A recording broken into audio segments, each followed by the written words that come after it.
Well, the title is God's Law and the Covenants of Works and Grace. And we're going to deal with some things here, finishing up chapter 4 of the 1689 of creation.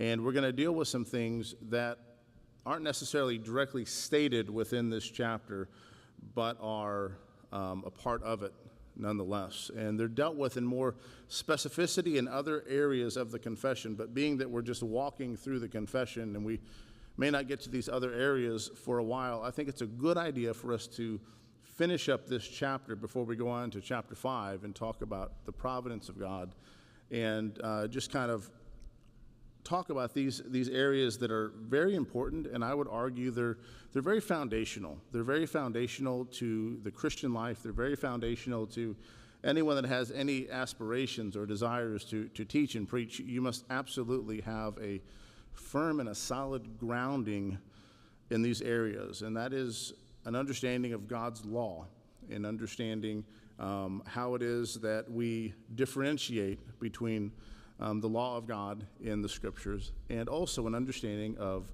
how God has condescended to us. And we see that in these covenants that he has made with us, and also covenants that he has made within the Trinity, even covenants that had been made that had very important effects upon us. And some of that will be very much unpacked in the conference that we have coming up in October. So we're just going to fly over this real quick and just hit on some high points here. But it's very, very important that we understand the law of God and how to differentiate it, to understand that there's moral law, there's judicial law, there's ceremonial law. And there's even other ways that we would separate the law of God and understand you have moral law, and then everything besides that ends up falling into a category known as positive law. And understanding that helps us to understand what it is we are supposed to do now in our lives, and it helps us to understand how it is we apply these positive laws that were given to other people to us, because we can get our lines crossed in certain ways if we begin to apply laws that were intended for a particular people or a particular group of people, and then we can apply them to us as though they were given directly to us in the same manner and fashion that they were given to another group of people. And this will have an impact on our Baptist theology, because the Baptists that wrote this confession differentiated themselves from the Congregationalists in the Savoy Declaration and the Presbyterians in the Westminster Confession.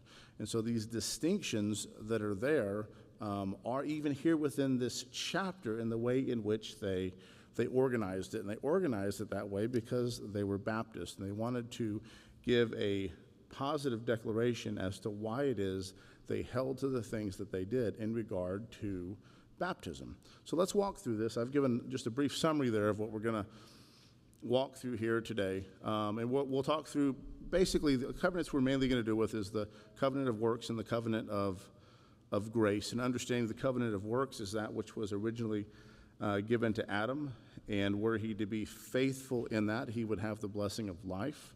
In being unfaithful to that covenant, he was cursed with death and all that followed from that. And so were those that came after him were affected. The covenant of grace is like the covenant of works in some ways and unlike it in other ways. And the difference in the covenant of grace is that you are being granted the blessings of obedience to that covenant. However, you are not the one who has met the requirements of that covenant. That covenant, the covenantal merits were met by Christ. And so you are granted this blessing because of what Christ has done. In the covenant of works, if you are obedient, then you will receive blessing. If you are disobedient, then you will receive curses. But in the covenant of grace, we were disobedient, but we have been granted the blessings of this covenant by grace and through faith because of the merits and the works of our Lord Jesus Christ. He has granted that to us. So let's read through paragraph 2 and paragraph 3 of chapter 4 of the confession. It says, "After God had made all other creatures, he created man, male and female, with reasonable and immortal souls, rendering them fit unto life to God, for which they were created, being made after the image of God, in knowledge, righteousness, and true holiness, having the law of God written in their hearts, and the power to fulfill it, yet under a possibility of transgressing, being left to the liberty of their own will, which was subject to change. Besides the law written in their hearts, they received a command not to eat of the tree of the knowledge of good and evil, which while they kept, they were happy in their communion with God, and had dominion over the creatures. And we have something that we need to understand here that is unpacked in a latter chapter of the confession, but that is this idea of the fourfold state of man, because they're communicating this idea that Adam and Eve had the ability to keep these commands that God gave. Adam and Eve had the ability to walk in righteousness, and you, being born into this world in your natural state, do not have the ability in the same way in which Adam and Eve had the ability to walk in obedience. And that brings us to this very important theological understanding of what is known as the fourfold state of man. And this fourfold state of man is unpacked in this order in the chapter of the confession on free will. And you may say, wait a second, I thought this was a Calvinistic church. How can a Calvinistic church believe in free will? Well, a Calvinistic church does believe in free will if you understand what we mean by free, and if you understand what we mean by will. In the very classical traditional sense where people normally use that word free will, meaning that you can choose anything you want and do whatever you want and you have all options before you, at that time we would say, well, no, in your natural state you don't have that. So let's walk through these fourfold state, and then we'll compare it to this normal understanding of free will, because Adam and Eve, as we said earlier in our instruction, they had free will. They were in what is known as a state of innocence. They were made by God. They were perfect. God said the creation was good when he made it. He made Adam and Eve. He said they are very good. There was nothing wrong with them. They had no faults. They had no errors. They had the liberty to choose good and evil, and they had the ability to even change their natural condition that they were in, to go from being in a state of righteousness to being in a state of unrighteousness. Now, this is why we don't have what you would call free will in the same way in which Adam and Eve had free will when we are born into this world in our natural state, because we are born in a state of sin. We have been affected by the sin of Adam, and so we are born in this second state here known as a state of sin. And so man in a state of sin does freely act. Now understand that. Understand this reality. Man freely acts in a state of sin. Okay, man in a state of sin is not this robot that God just programmed him to be this robot and to walk around and do all kinds of sin. No, he is freely acting. He is freely walking in this way. He has been affected, though, and so he is acting according to his own nature. He's acting according to his natural disposition, which is one that is in rebellion to God. That's the second state here. So that's why man doesn't have free will, as many would like to call it. And the reality is that God has given a command. God has given this command, and we'll see that in our next point, walking through the law of God. But God has given this command that people are to walk in obedience. You're made in the image of God. You're to bear the image of God. And so you are to walk in obedience to his law that he has given to you, and his moral law, and then all the other positive laws that he gives. You're to walk in obedience to those as well. And you may say, well, that's not fair. How can God give a command that we can't do? That was a debate that happened between a man named Augustine and a man named Pelagius. Augustine prayed, Lord, give us the power to do what you have commanded. And Pelagius was very offended by this. He said, how can you say that, how can you ask God to give us the power to do what he's commanded? If God's commanded it, certainly we have the ability to do it. Otherwise, he wouldn't command it. But no, you must understand, going between the state of innocence and sin, who changed? Was it God or was it man? It was man that changed. And so God had the same requirements. God can't change. He is immutable. So man is the one who fell, but the same requirements were there. And so God is not to be at fault because man sinned. God's not to be at fault because man has fallen from his original state. But God showed grace to us while we were yet sinners. So the Lord had a plan. The proto-evangelium is what we see very early in the pages of Scripture, and it goes back even prior to that into eternity past in a covenant of redemption between the Father and the Son. And so man now has an opportunity to be in what is known as a state of grace.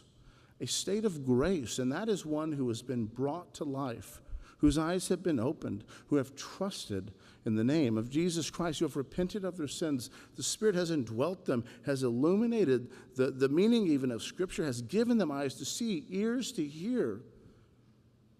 They now have the ability to walk in obedience. They now have the ability to walk in obedience to the law of God. In this state, you can sin or you cannot sin. You have both options. In the prior state, the state of sin, all you could do was sin. Even when you did something good from a worldly standpoint. Like when we say this, when we say you're in a state of sin, and all that you do is sin, we're not saying that you sin as much as you possibly can or as worse as you possibly can.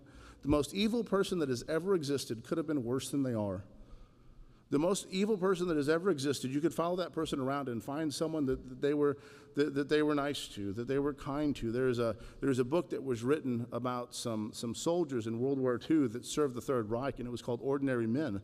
And these are men who would go and they would walk into the concentration camps, and they would take Jews and they would put them into gas chambers. They would torture people. They did just terrible, terrible behaviors, and they did it because it was their job. And they could even make the argument, I was just following the law. How many people will do that? I'm just doing my job. I'm just following the law. It's legal to do what I'm doing.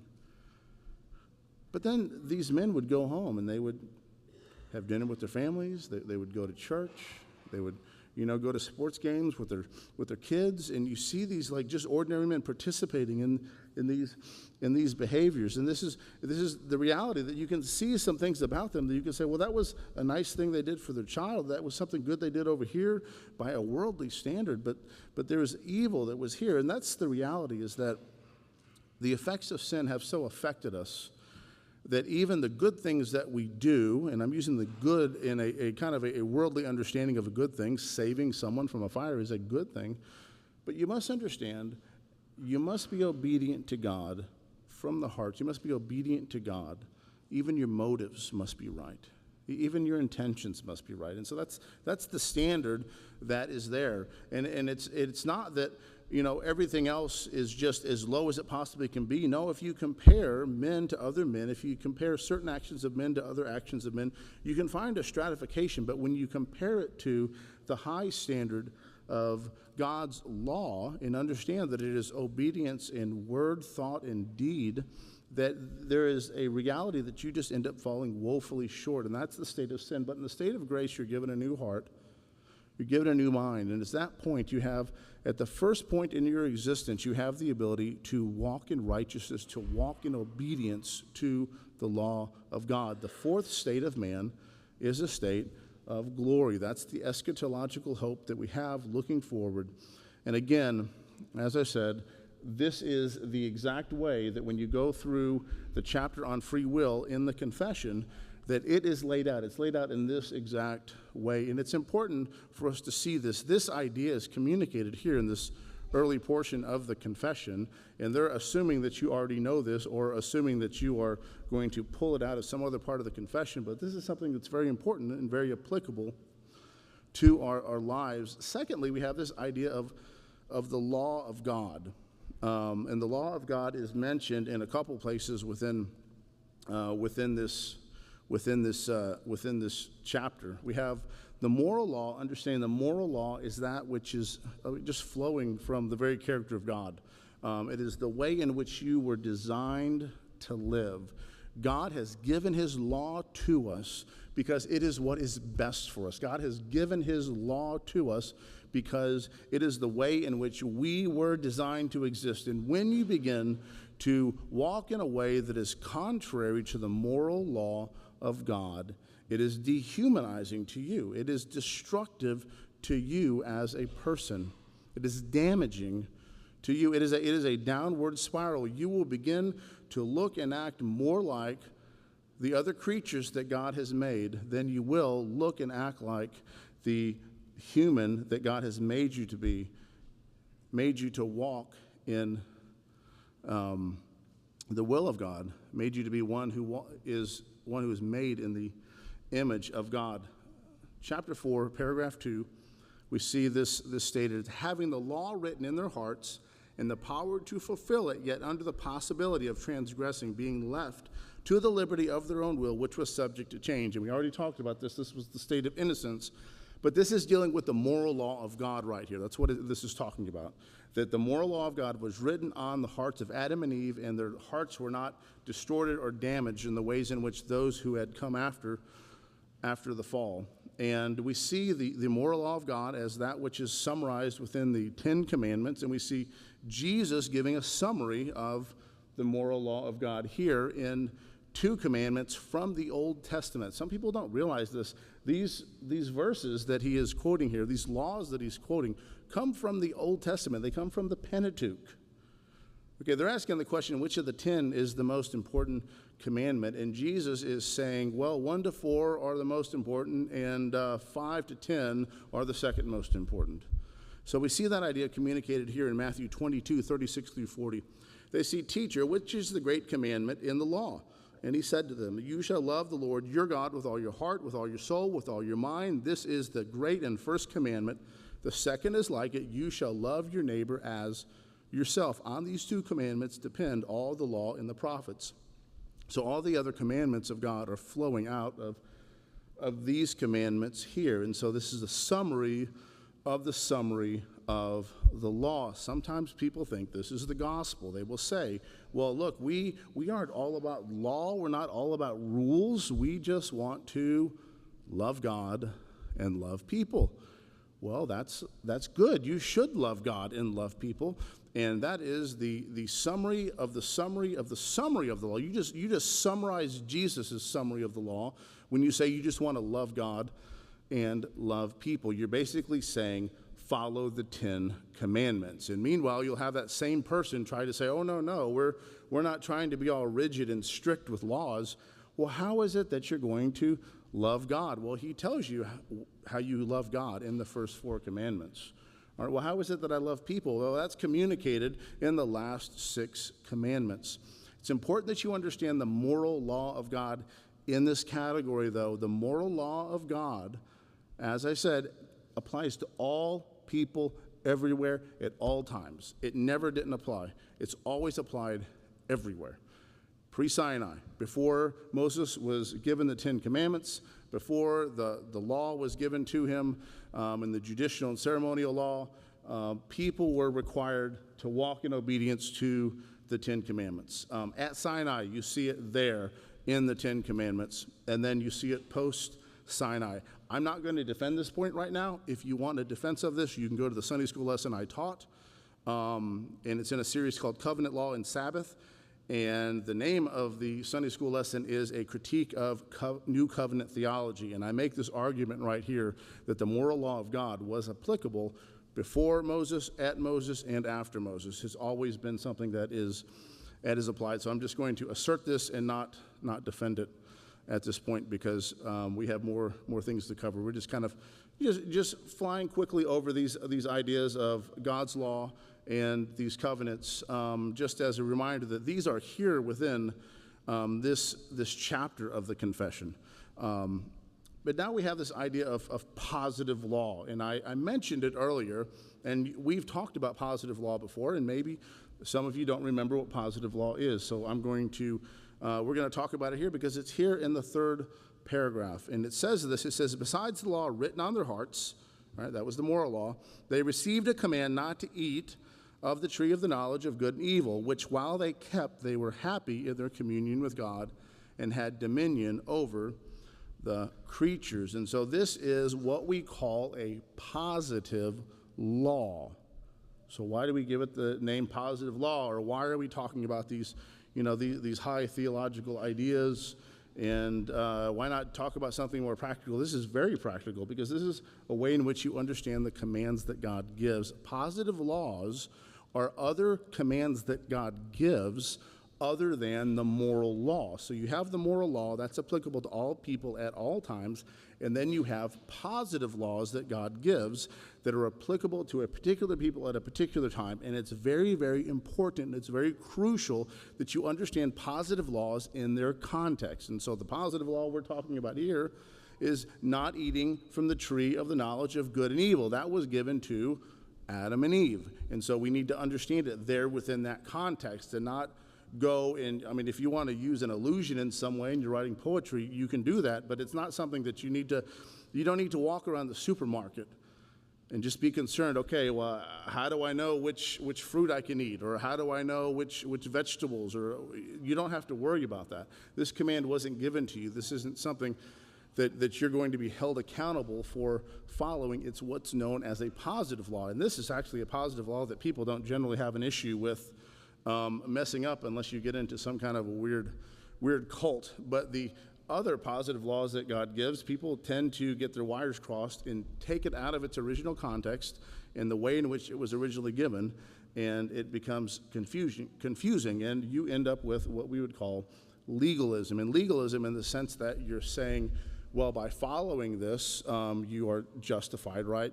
Most people don't do that. We're way too sanctified to ever say that you're justified by following a particular commandment, but they will then say that you're sanctified. Oh, by following these particular dietary laws, because we found this in the Old Testament, you're thereby a better Christian. You're more sanctified. You're more holy than someone else.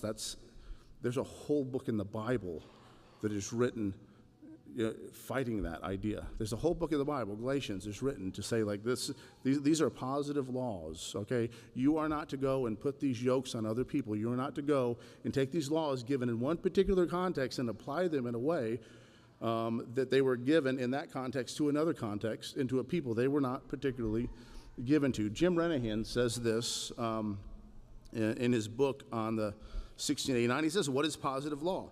It is an added commandment given by revelation, differing from moral or natural law, in that the knowledge of it will only come externally by means of divine disclosure. For example, circumcision and baptism are both positive laws. They are appropriately part of worship associated with specific covenants, and it would be unknown apart from divine revelation. Any positive law is a command given by God for a particular purpose and or time. It requires obedience beyond what is required in the natural or moral law. So positive laws are what God gives on top of the moral law that is already required. You can look at the ceremonial and judicial laws in the Old Testament that are given to the Jewish people, and you can understand these as being positive laws. Okay, we're going to get to a place here in a minute, and we're going to see this is where the error of the Presbyterian understanding of applying circumcision to baptism becomes an issue, because they are taking a positive law given to people over here in a particular context to be practiced under a particular covenant, and they are applying it into the New Testament, adding it to another covenant and applying it in a way that is not consistent. There's also going to be an area where we will see, as Baptists, we generally have a different understanding of some of these covenants than some of the Presbyterians do. Let's look at what Renahan says here. He says, there was a mandate given besides what was written on their hearts. It was a direct command not to eat from the fruit of a specific tree. That is all. Do not do one thing. Apart from this revelation, Adam and Eve would have been free to eat of the tree, for without such revelation there would be no restriction. They were commanded, however, not to do this one thing. Their love for God would be demonstrated by their obedience, a true act of worship. Positive law is very important for Reformed Baptists. And so one of the reasons we have a distinction here in this third paragraph, it's So I know some of you will be like, well, this is not exciting. Why are you telling me how they organize the paragraphs differently from someone else? It is important because Reformed Baptists organized this differently than the writers of the Savoy Declaration and the Westminster Confession of Faith. And so you need to understand that the writers of the confession worked really, really hard not to be creative. They did not try to go under the tree with their Bible and just come up with whatever God gave to them. They did not just sit down and say, okay, let me just see what the Lord is going to reveal to me. They looked at the confessions written previously. They looked at church councils, all right? They looked at creeds, and they utilized those such that you have about 4% of the Second London Baptist Confession of Faith that is original, that is unique to that confession. So 96% of this confession is not unique. They were not trying to be creative. They were trying to say, we are Reformed, but when it came to this area and an understanding of positive law as it applied to baptism and circumcision, they were trying to say there is a distinction here with us. We want to make a specific distinction here. And so you need to understand that the 1689 came out of what's called the Savoy Declaration. John Owen and the Congregationalists had created the Savoy Declaration. Now that came out of what's known as the Westminster Confession of Faith. And so there were slight changes that were there going to Congregationalism, changes in church government. And there were changes going over here with Baptistic understandings of the law of God and the covenant. And so they intentionally made a third paragraph here and broke it off from the second paragraph to emphasize this idea that this is a positive law. Jim Renahan says this more eloquently than I can. It says, the Baptist Confession is slightly different from both the Westminster Confession of Faith and the Savoy in that it separates the statements of paragraph 3 from their place in paragraph 2 in the Westminster Confession of Faith and the Savoy. The content and expression are the same. Apart from the two unimportant stylistic alterations in the three documents, the division of the paragraphs may be related to the importance of the editors of the Second London Baptist Confession of Faith that they placed on the distinction between moral and positive law as addressed here. This distinction is a foundational aspect of their argument for credo baptism. By separating this material, they subtly indicate their careful commitment to defining and differentiating between two forms of law recognized in the contemporary theological discourse. And so this was intentional. They were communicating this idea on purpose. And we see this, he alluded to chapter 28 of the confession. Baptism of the Lord's Supper. So baptism of the Lord's Supper are ordinances of positive, notice how they use that word there, positive and sovereign institution appointed by the Lord Jesus, the only lawgiver, to be continued in his church to the end of the world. And they're making a distinction there, and they're emphasizing this idea that this is a positive law. This is an area where Presbyterians differ with us on. It has implications beyond just baptism. It begins to get into other areas of not understanding how to rightly understand and divide the judicial and ceremonial law. And we have others that begin to make other errors, that begin to apply things incorrectly. You begin to get into theonomic understandings where you're taking these positive laws given over here and you're going to just directly slap them into another context and another people to which they were not given. Renahan emphasizes this. He says, since baptism and the Lord's Supper are appointments of Jesus Christ in his new covenant, they must be defined by new covenant scriptures. It is inappropriate to define new covenant ordinances by primary reference to Old Testament scriptures. And that's exactly what our brothers and sisters that are Presbyterians do. They will go to the Old Testament to give an interpretation of baptism. And they end up erring in many ways because they're not understanding how it is that this was given. This is also true with ceremonial and judicial laws, and that's how those things need to be understood. We have a couple minutes left, and so I'm going to walk through these faster than I should. But covenant of works. This is here within this paragraph, chapter 4, paragraph 2, having the law of God written on their hearts and the power to fulfill it, yet the possibility of transgressing it. This is talking about the covenant of works. God gave a covenant, made a covenant with Adam. All right, if he was obedient to this, he would have the blessing of life. If he was disobedient, he would receive curses.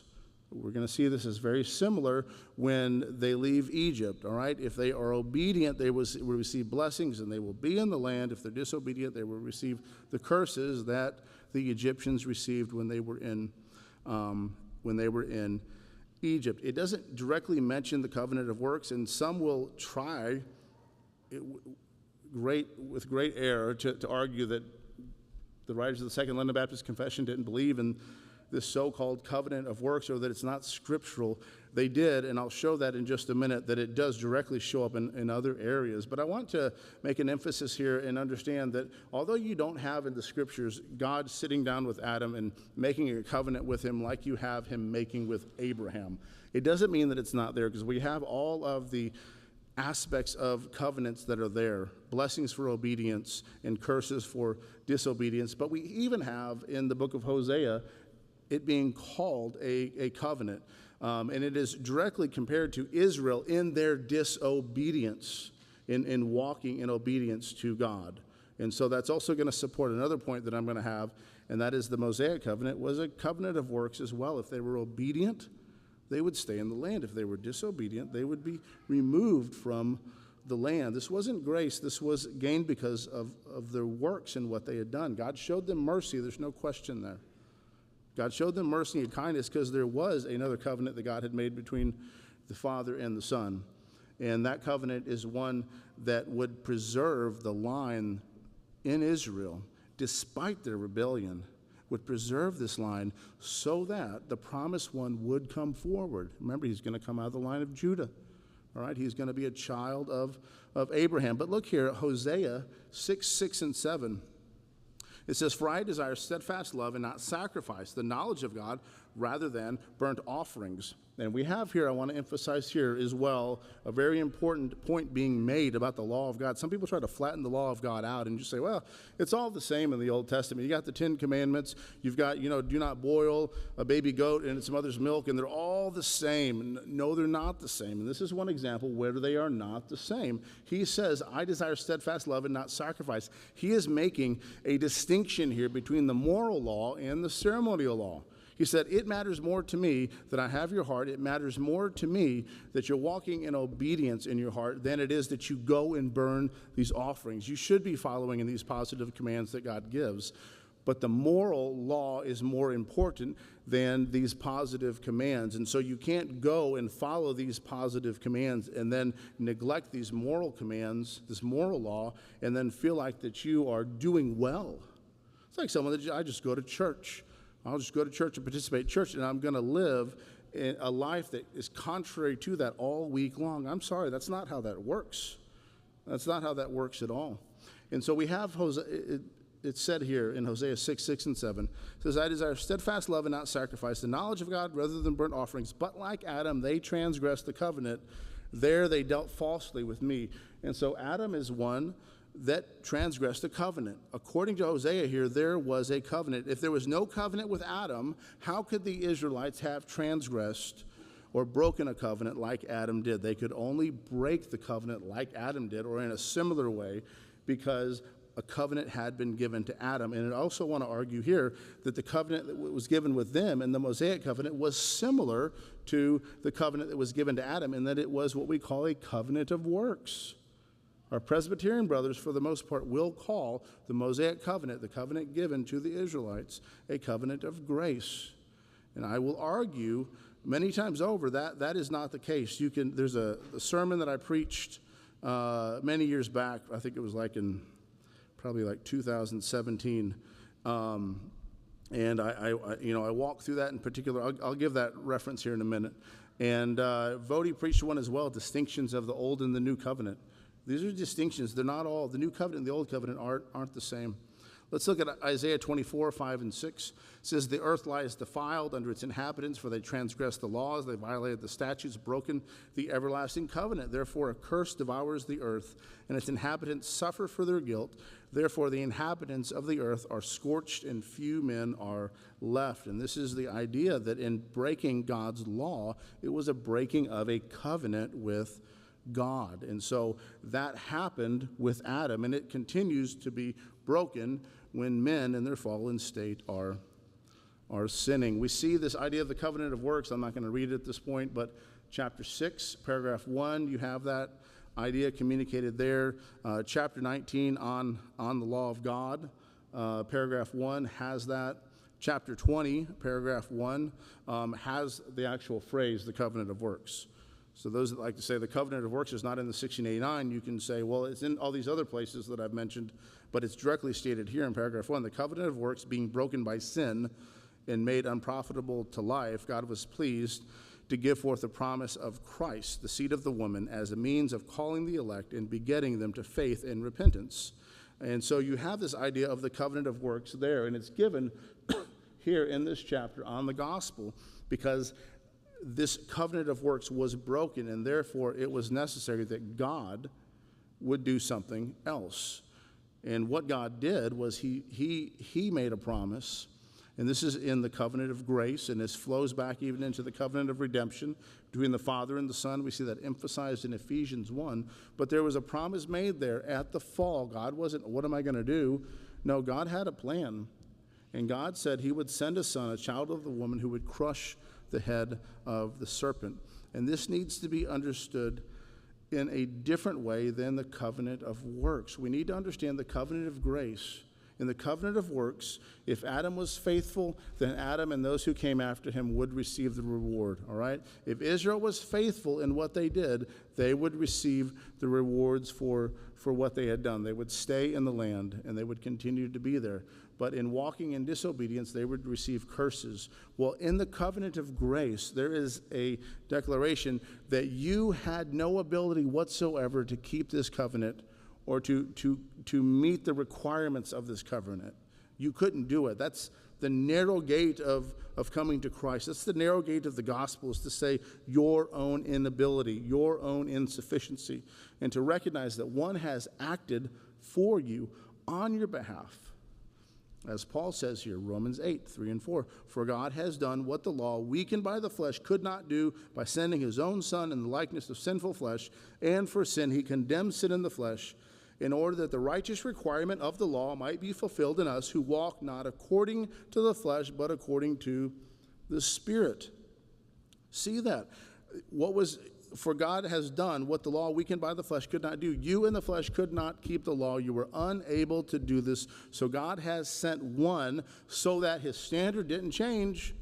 Or his standard's the same, but the righteous requirement of law would be fulfilled in granting to you a greater, the second Adam, Jesus, who would come, and he would walk in obedience. That is the covenant of grace. That's the beauty of what you have. That's contrasted here with the covenant of works, which I believe is communicated here in Exodus 24. I think this might even be the passage that I preached over.